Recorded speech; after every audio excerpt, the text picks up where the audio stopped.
Delhi Rajendra Nagar coaching centre వద్ద ఆందోళన చేస్తున్న విద్యార్థులతో Delhi additional police commissioner Thomas చర్చించారు. విద్యార్థులు చేస్తున్న ఆందోళనను విరమించాలని కోరారు. మృతుల కుటుంబాలకు తగిన న్యాయం చేయాలని విద్యార్థులు కోరారు. అలాగే అక్రమంగా నిర్వహిస్తున్న కోచింగ్ సెంటర్లపై చర్యలు తీసుకోవాలని డిమాండ్ చేశారు. విద్యార్థులతో చర్చించిన థామస్ దీనిపై ప్రభుత్వానికి ఇప్పటికే నివేదిక ఇచ్చినట్లు వెల్లడించారు. కోచింగ్ సెంటర్ నిర్వాహకులను ఇప్పటికే అదుపులోకి తీసుకున్నామని, వారిపై హత్య కేసు నమోదు చేసినట్లు తెలిపారు.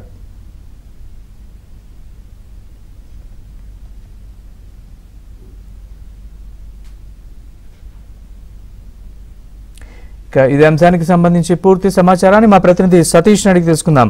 సతీష్, చెప్పండి, విద్యార్థుల ఆందోళనకు సంబంధించి పూర్తి updates. Naresh, Rajendra Nagar coaching centre లో వరద నీటిలో ముగ్గురు యూపీఎస్సీ విద్యార్థులు మృతి నిరసిస్తూ దాదాపు శనివారం నుంచి ఆందోళన కొనసాగిస్తున్నారు. విద్యార్థులంతా కూడా ఆందోళన చేస్తున్న విద్యార్థులతోని కాసేపటి క్రితమే ఎంసీడీ అదనపు కమిషనర్ తారిక్ థామస్ విద్యార్థుల వద్దకు వచ్చి విద్యార్థుల యొక్క ఆందోళనకు సంబంధించిన అంశంపై వారితో మాట్లాడుతూ ఇది మా అందరి వైఫల్యం, సంఘటన జరగడం అధికారులుగా మా వైఫల్యం అంటూ విద్యార్థులను ఉద్దేశించి మాట్లాడడం జరిగింది. మా కర్తవ్యాన్ని మరింత మెరుగ్గా నిర్వహించి ఉండాల్సిందని విద్యార్థులను ఉద్దేశించి ఆయన మాట్లాడారు. విద్యార్థులను ఆందోళన విరమించాల్సిందిగా కూడా విజ్ఞప్తి చేశారు. విద్యార్థులు కూడా అధికారిని కొన్ని ప్రశ్నలు ప్రశ్నించారు.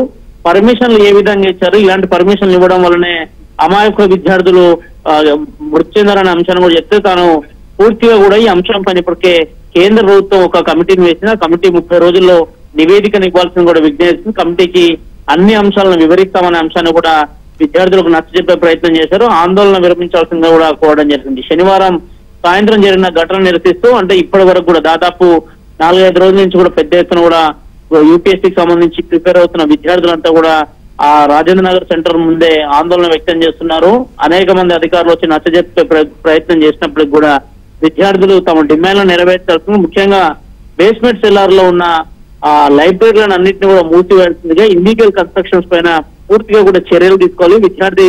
మృతి చెందిన విద్యార్థుల కుటుంబాలకు న్యాయం చేయాల్సిందిగా కూడా విద్యార్థులు ఆందోళన వ్యక్తం చేస్తూ అనేక డిమాండ్లు ముందు పెట్టారు. ఇక అదేవిధంగా కేంద్ర హోంశాఖ ఇటీవల ఒక ప్యానెల్ ని కూడా ఏర్పాటు చేసి అందులో కేంద్ర హోంశాఖ కార్యదర్శితో పాటు ఢిల్లీ హోంశాఖ కార్యదర్శి అదేవిధంగా స్పెషల్ కమిషనర్ ను సైతం కూడా ఇందులో నియమించింది. 30 రోజుల్లో నివేదిక ఇవ్వాల్సిందిగా కూడా ఆదేశాలు జారీ చేసిన నేపథ్యం. మరోవైపు ఇదే కేసులో ఇప్పటి వరకు 7గురిని అరెస్ట్ చేశారు. నిర్వాహకులుగా ఉన్న ఇద్దరికి 14 రోజుల పాటు కూడా వారికి జ్యుడిషియల్ కస్టడీ విధించడం జరిగింది. విచారణను మరింత వేగవంతం చేస్తాం, కానీ విద్యార్థులంతా కూడా సహకరించాలి, ఆందోళన విరమించాలని కూడా వారిని ఎంసీడీ అదనపు కమిషనర్ తారిక్ థామస్ విజ్ఞప్తి చేశారు. Naresh. Right Satish, thanks for the update.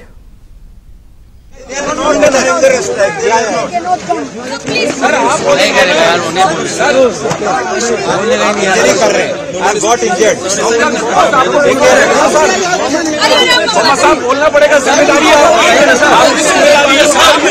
Sir 3 बच्चों की मौत हुई है। आप कौन है? इतना जवाब देंगे ना तो मैं आपको बता दूं। मैं स्टूडेंट, तुम्हें अपनी आईडी कार्ड चाहिए सर, क्यों कर रहे हैं? बात